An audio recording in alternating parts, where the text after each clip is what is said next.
The Brew House was created to capture and share with you the long history of the Genesee brewery, but the brewery itself isn't half as interesting as the beer and the people who make it. Visit GeneseeBrewhouse.com.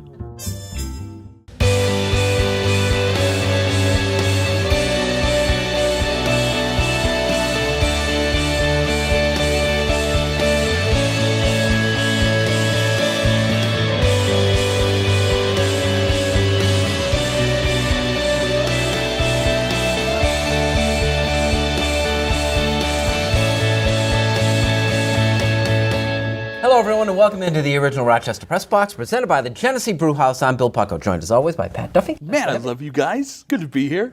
Mike Catalana, co-hosting from 13 Wham News. Good to be back. And it is our pleasure to welcome back in Jeff Diveronica from the Democrat and Chronicle, and the sort of the unofficial biographer of Abby Wambach as far as local people go. So let's start there. These aren't the best of times for Abby, but in terms of hero, the whole hero and sports figures and stuff, how much do you think that she and these people in general owe us? I think they owe us a lot. I think she's embraced that role. I think she's wanted to be a role model. It's part of how she became as big as she is. So what's happened, it's certainly a big black mark on her resume. But she's bounced back pretty good so far, and I think she'll be fine. I mean, I think the whole "I'm human" theme here is accurate, and they do put their pants on the same way you and I do, one leg at a time. And so I think she's handled it well. I wasn't as surprised by the DUI charge as I was, and if it's true, she says the truth is going to come out. I'm not sure what that means exactly. I was more surprised about the admission of using marijuana and cocaine at some point 10, 12 years ago, whenever it was. That surprised me more than just a DUI charge, not to minimize drinking and driving whatsoever. It just was more surprising to me. But then we treat her like a piñata. Well, yeah, I mean, I was on record last week as saying I think that it's very hypocritical for these parents to all of a sudden be like, she's not my child's role model anymore. But I found something interesting watching this over the last couple of weeks. This may be a good thing for Abby and women's sports in a weird way.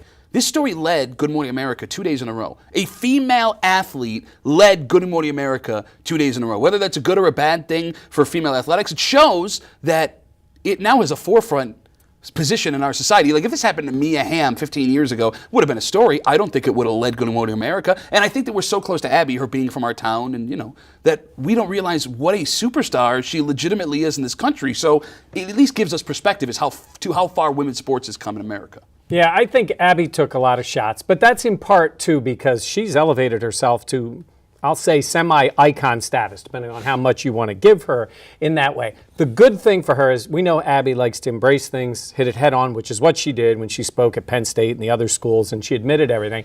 And fortunately, while she made a major mistake in her life, there was no other part of that. There was not an accident where someone was injured. So meaning that it doesn't have to continue before the contrition and the owning up part where you can really embrace it head on. If you follow what I'm saying is if there was someone else involved or someone would have been injured or much worse, then I think it would have been harder for her to so quickly come back from this. I think she's done as well as you're going to do with that. The admission of the drug use, she's human, she's 20-some years old. It surprises me only in the sense because she is so connected with her body and fitness more than anything else. Now, though, she was the thing that really shocked me, Mike, was she won a gold medal in 2004, and within the next year or so, she decided to do something that was very stupid. And I wrote this in the newspaper. This was a teachable moment, and I think as a parent, I would say the same thing. One day, I'll tell my daughter, great soccer player, and oh, by the way, if you stumble upon this episode where she had a DUI, she's human. She made a mistake, a big mistake, and you're going to make mistakes too. And as she has said during her playing career, and now after this situation, it's not what you're going to fall down. It's what you do. How do you handle the situation? And I think so far she's handling it just like a pro should. And everybody knows if anything else happens, then that gets brought back up again rather quickly. That's what happens when you're as famous as Abby Wambach, too. So at this moment, I think, I'm not saying a mulligan, I'm saying most people have looked at it, made a mistake, owned up to it. She's going to have her critics, like you say. The second offense, he's right. Absolutely. That's when people then jump on you. And I think she's smart enough, and I think that's who she is a good person who makes mistakes. But this was a relatively big one in terms of her her whole outlook on the way that people look at her. This is the Original Rochester Press Box presented by the Genesee Brew House. We'll be back.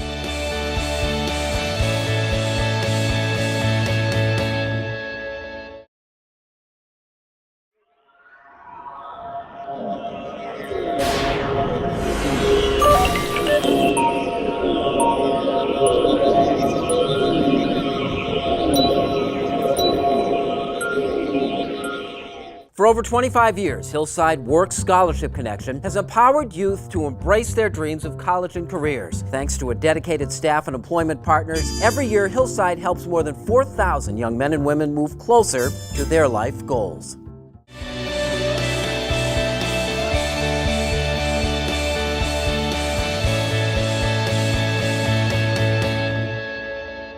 Welcome back to the Original Rochester Press Box, presented by the Genesee Brew House. This portion brought to you by the Hillside family of agencies. Of everyone on the panel, I think you're the one most likely to use the word choke. That's not necessarily a bad thing. But when do you apply that in a sports term? When is it fair and when isn't it? Oh, I mean, I think if we're talking about Spieth from over the weekend, he absolutely choked in that situation. I don't know. When I see a guy who can perform to a certain level at all times until there's chips on the table, things are on the line, and he can't do it, it's an absolute choke job. And listen, as a Buffalo Bills fan, I know what a choke job looks like. I've seen a team play 3.5 quarters of error-free, awesome football for whatever reason in the last 5 minutes. They can't close the door on it. It's happened over and over and over again. But was Scott Norwood a choke? No, I mean, that's the longest field goal he ever kicked on grass. So, no, I mean, I'm talking about, one game that sticks out in my head. 4th and 19, Jaguars, I think it was 2004 opening day for the Bills. I'm front row in the end zone. It's 4th and 19. Ernest Wilford, I think was the receiver, goes up for a ball. Nate Clemens is playing defense on him. Just had to knock the ball down. Game was over. And he went for the pick. Wilford went over his head. Next play was in the end zone. Touchdown Jaguars. Game over. Yes, that's an absolute choke job. So it does exist. Music City Miracle, choke.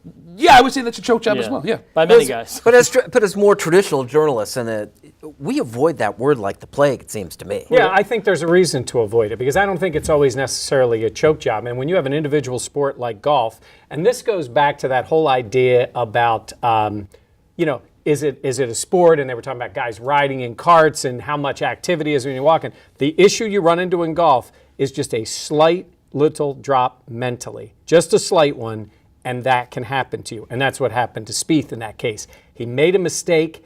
He was not sharp at that moment. He should not. And that drop and that shot was as bad as you'd see on Shadow Lake on a Thursday morning. The first approach was not a choke. The second one was an absolute gag. All in his head. Now, I'll give him this.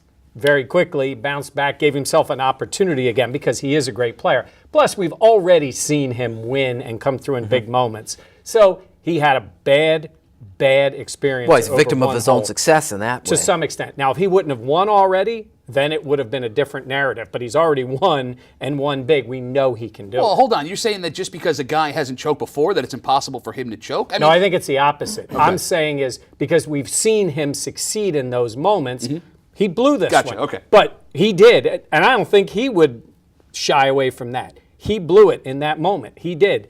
I don't think it was physical.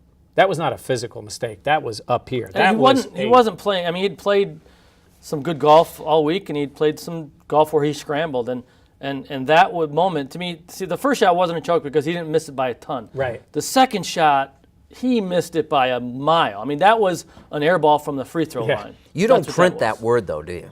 You can't use that in a column or an article. Oh, absolutely. In a column, absolutely. In an article, I don't know if you're trying to write an objective recap of that, what happened, mental lapse. I mean, he did choke though. I mean, I used to think sometimes, if you're watching golf, you say to yourself, if I got just thrown out there, you got to hit one shot, maybe a little chip from off the green or something. How badly would you do? I honestly don't think I would have done as badly as he did on that second shot. And he's the greatest golfer on the planet. And that's where you're saying mental lapse. He wasn't thinking about golf. Chunked. He took like that much of the fairway, and it barely made it to the water. But you said it yourself, so you made that distinction. It wasn't physical; it was mental. By definition, a choke is mental. There's no physical. Right. There's no physical part about it because these guys, they can, in their sleep with nobody watching, do this 99 times out of 100. Right. Yeah. It's all in your head, and that is your choke job. Also, there's no way you hit that shot with a whole bunch of people watching. Oh, I might have hit it way left Way and over, knocked yeah. into there. But he chunked it 40 yards and dropped it in the water. That's the worst shot he's probably He could take ever that hit. shot, that same swing with his eyes closed today 10 times in a row and not hit it that poorly. This is not Tin Cup where he kept trying to hit it on the green. That was just, he just knocked it right in the water. Yeah, these were real stakes. Yeah.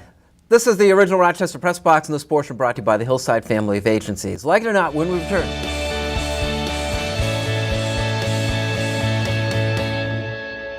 As we go to break, it is time for the Turnbull Heating and Air Conditioning Trivia Question of the Week. When you're searching for a local heating and air conditioning contractor, look no further than one of the most reliable teams in the area at Turnbull Heating and Air Conditioning. Is called Turnbull at 343-2005.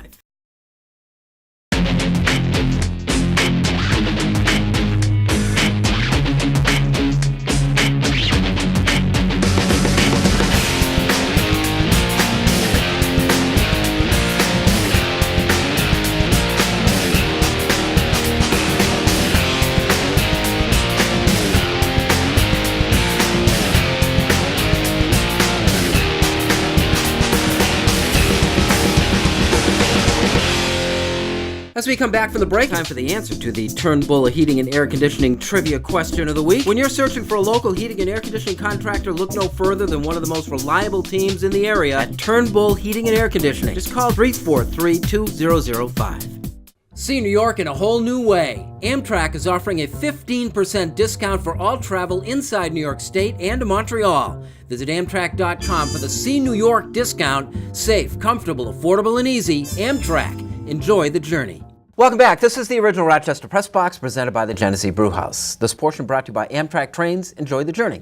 Like it or not, Mike, Vin Scully's ability to get a job today if he comes out with his present set of skills.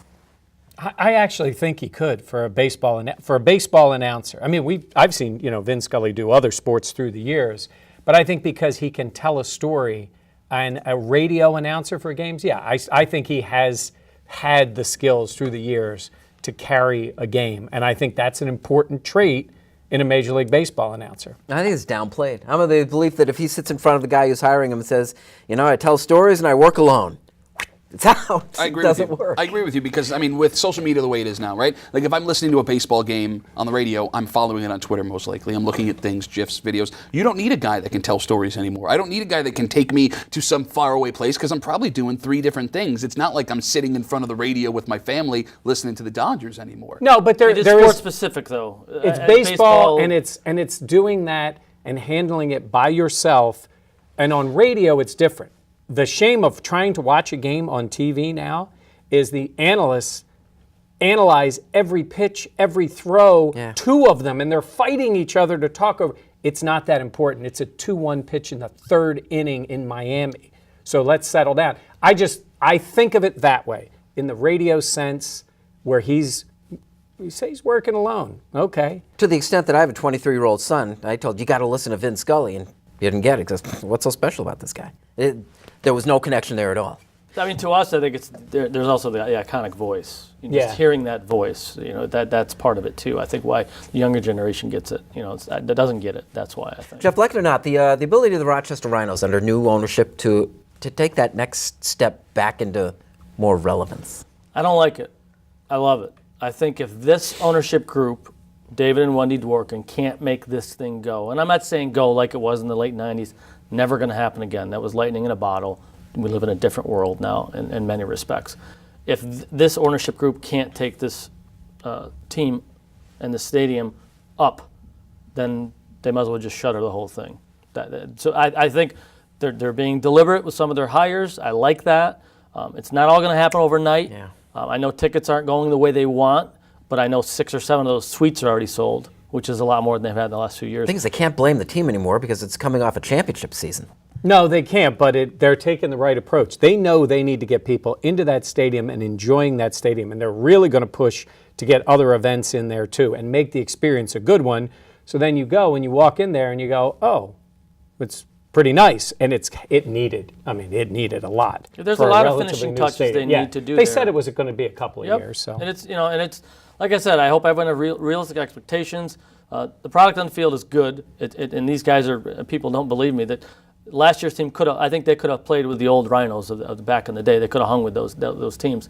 But again, it's about the fan experience. Yeah. And they've got to strike that balance of making it fun while not turning off the soccer purists. Quite frankly, the soccer purists, I know they don't like when I say this. Purists is a they bad need word. music. They need things thrown into the crowd. Everyone doesn't get how beautiful it is to trap a ball from 30 yards away. You need to entertain the casual fan. They need face painters. They need bounce houses. They need all that stuff, all the bells and whistles.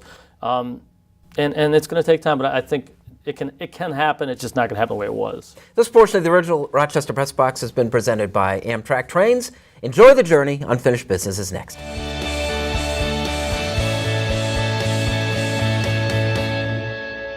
The Rochester Press Box Stat of the Week, brought to you by Cariglio's Pizza, with 5 locations serving the Rochester area. Visit carigliospizza.com today.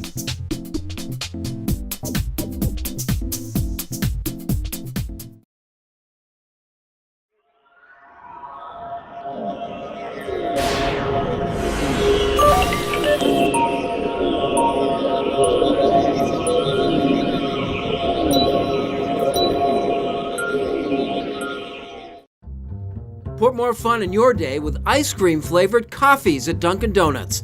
Go for delicious flavors like butter pecan, cookie dough, or new pistachio. Enjoy one today. America runs on Dunkin'.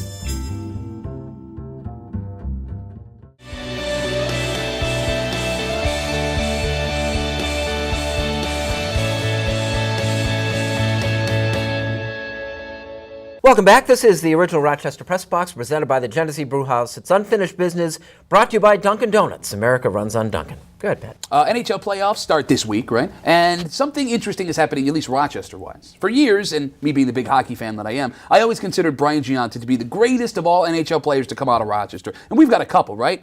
Randy Cunningworth, both the Giunta brothers. But Ryan Callahan, this NHL playoffs, may have the ability to jump over Brian. If the Tampa Bay Lightning can make a deep run into the playoffs. Now, Brian, who I love very much, and I love watching play, and I've always enjoyed him, he gets that cup early, and he plays successfully. He captains teams in New Jersey and Montreal and here in Buffalo, but his playoff stuff lately, a couple of runs in Montreal, not as good as they could have been. If Ryan Callahan can make that deep run into the playoffs, maybe somehow with all the injuries that the Lightning have, make them a success story, this might be the year that Ryan Callahan becomes the greatest ever NHL player to come out of Rochester. Not to mention, you're a big hockey guy, Callahan might have a couple more years on top of Brian Giunta to play. I think this is the year that we see Ryan Callahan take that torch from Brian Giunta and move forward with it. You picking a winner there? It's hard not to pick against Chicago, right? Yeah. How do you pick against Chicago? Unless St. Louis in that opening series goes 7 and beats them somehow, which also could happen. Yeah, and hockey, unlike any other sport in terms of the playoffs. Go ahead, Jeff. I grew up about 15 miles from Syracuse. Grew up watching Orange basketball my entire life. Got the job at the Democrat and Chronicle. A great writer named Gary Fellison left the beat. They said, "Do you want to cover Syracuse basketball?" Ryan Blackwell, a kid from Sutherland, was on the team. Absolutely, I said. There's part of me that still bleeds a little bit of Orange. And here's about the part of the unfinished business. I know it's Syracuse. I know it's a major college, right? Around the world, around the country, I don't think we realize how Syracuse, that's all they think of is basketball, most fans around the country. The unfinished business is Rochester. I'm talking to you people at RIT. Why can't we be Bucknell? Why can't we be Lehigh? Why can't we have a mid-major basketball program in Rochester, D1? Do you think it would work? I think it would. I think we would embrace that in Rochester. Maybe I'm wrong. I like basketball. I really don't like hockey. It's not a secret. And I don't love soccer as much as people think I do, but basketball is what I love to watch, and I'd love for us to become a mid-major city, a mid-major program. I think RIT is the only school that can do it. So if you can hear me over there, RIT, get on it. God, that would be something, wouldn't it? Maybe the best event local all year was the St. Bonaventure game That at was the Blue awesome. Cross Arena. Yeah. Isn't St. Bonaventure Rochester's mid-major basketball team? Well, yeah, 2.5 hours we bring away. them in there. So I'm going to stick with basketball. I don't know if you've heard this, but Kobe Bryant retired this week. It got a lot of play, and deservedly so. 20 years in the NBA, all with one team. One of the all-time great players in the history of the game. But what I watch, I just think of how different of a world we live in now. Most of the other players, while everybody respected Kobe as a player, didn't like him. He's not the most likable guy. He didn't even He wasn't even that liked on his own teams, as we saw what happened with Shaq and company. But now as he goes into retirement, it's the kumbaya moment where everybody embraces Kobe, everybody smiles, and the Black Mamba is the nice Kobe for the end of the year. And I was thinking back, what would it have been like years ago? Take those guys from history and bring them to the current time where everybody has to like everybody and has to say something nice. And they would have made Joe DiMaggio stand there with Ted Williams and say, what a swell guy Ted was. And nobody liked Ted Williams, his teammates, the writers, most of the people in Boston, except as a player. So it's a different way as Kobe goes out. Again, one of the all-time greats, and I'm sure everybody respected him. Like him, I think that's a 2016 Twitter, Facebook kind of thing. Good for that. Thank you very much, Pat. Oh, of course, question. When Mike retires, hopefully soon, does that mean I have to like him when he's on his way out? Well, he's going to do the tour. Yeah, I'm going to do the goodbye tour. I'm going to go to each station and say goodbye. Jeff, thank you very much for joining us. Happy to be here, guys. Thanks. This portion, the unfinished business of the original Rochester Press Box, has been brought to you by Dunkin' Donuts. America runs on Dunkin'. Thank you for joining us, and we'll see you again next week on the original Rochester Press Box.